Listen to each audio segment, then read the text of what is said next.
सम्माननीय मुख्यमंत्री जी का भाषण परसों धौलपुर में हुआ और उस भाषण को सुनने के बाद मुझे ऐसा लगता है कि सम्माननीय मुख्यमंत्री जी की नेता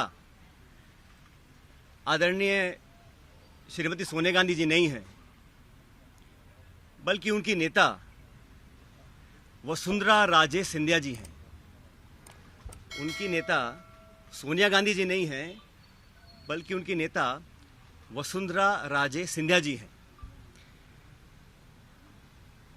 और एक तरफ ये कहा जा रहा है कि हमारी सरकार को गिराने का काम भाजपा कर रही थी, दूसरी तरफ कहा जाता है कि सरकार को बचाने का काम वसुंधरा जी कर रही थी। तो ये जो विरोधाभास है, इसको समझाना चाहिए। आप कहना क्या चाह रहे हैं, ये स्पष्ट कर देना चाहिए। आप सबको मालूम है, सरकार बनने के बाद मैं प्रदेश का उप मुख्यमंत्री था, प्रदेश अध्यक्ष था, और 2020 में देशद्रोह, राष्ट्रद्रोह के मुकदमे में मेरे पर कार्रवाई करने की कोशिश की गई थी।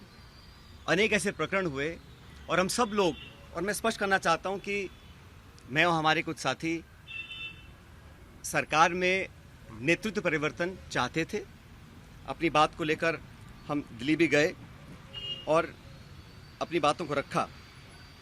उसके बाद अखिल भारतीय कांग्रेस कमेटी ने लगातार चर्चाएं हुई और आज वो दुनिया में नहीं है, स्वर्गीय अहमद पटेल साहब, लेकिन उनके माध्यम से सब नेताओं से मुलाकात हुई और एक कमेटी का गठन हुआ, एआईसीसी ने किया।